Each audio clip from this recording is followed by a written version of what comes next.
Σπετζοφάι, ένας μερακλίδικος βαζές.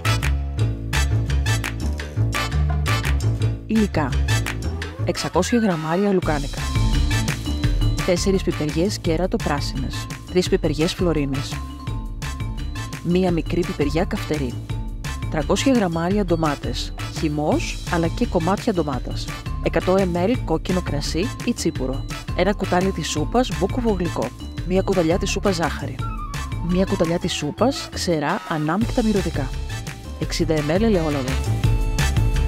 Βάζουμε ένα μεγάλο τηγάνι στη φωτιά ή μια αρχή κατσαρόλα. Βάζουμε το ελαιόλαδο να ζεσταθεί καλά, πλένουμε και κόβουμε τις πιπεριές σε μεγάλα κομμάτια.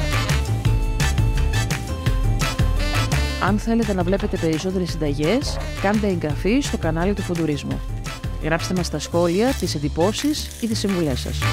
Ρίχνουμε τις πιπεριές για να σοταριστούν.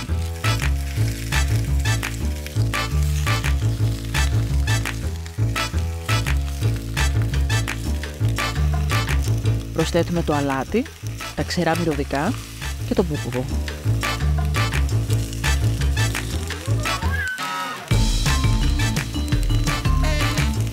Ανακατεύουμε καλά. Η ένταση της φωτιάς πρέπει να είναι δυνατή, αλλά προσέχουμε μην καούν οι πιπεριές.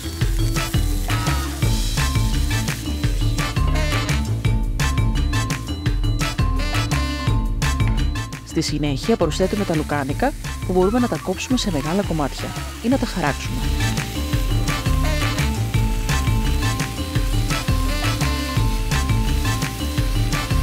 Τα βάζουμε στο σκεύος με τις πιπεριές και τα αφήνουμε και αυτά να σοταριστούν καλά.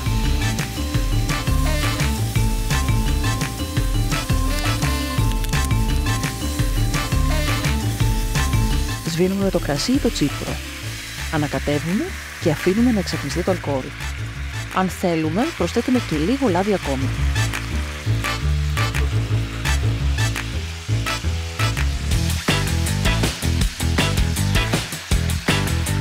Ρίχνουμε τις ντομάτες και τη ζάχαρη.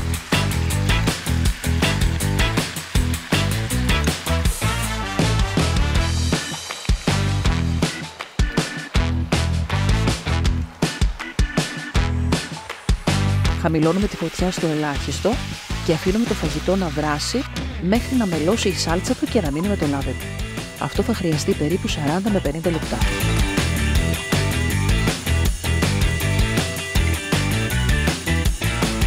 Σερβίρουμε το φαγητό με φρέσκο ψωμί, ρύζι, πουρέ ή τηγανιτές πατάτες. Το σπετζοφάι τρώγεται ευχάριστα ζεστό αλλά και κρύο. Αν σας άρεσε το βίντεο κάντε like και αν θέλετε να βλέπετε περισσότερες συνταγές, κάντε εγγραφή στο κανάλι του Φοντουρίσμου. Γράψτε μας στα σχόλια τις εντυπώσεις ή τις συμβουλές σας.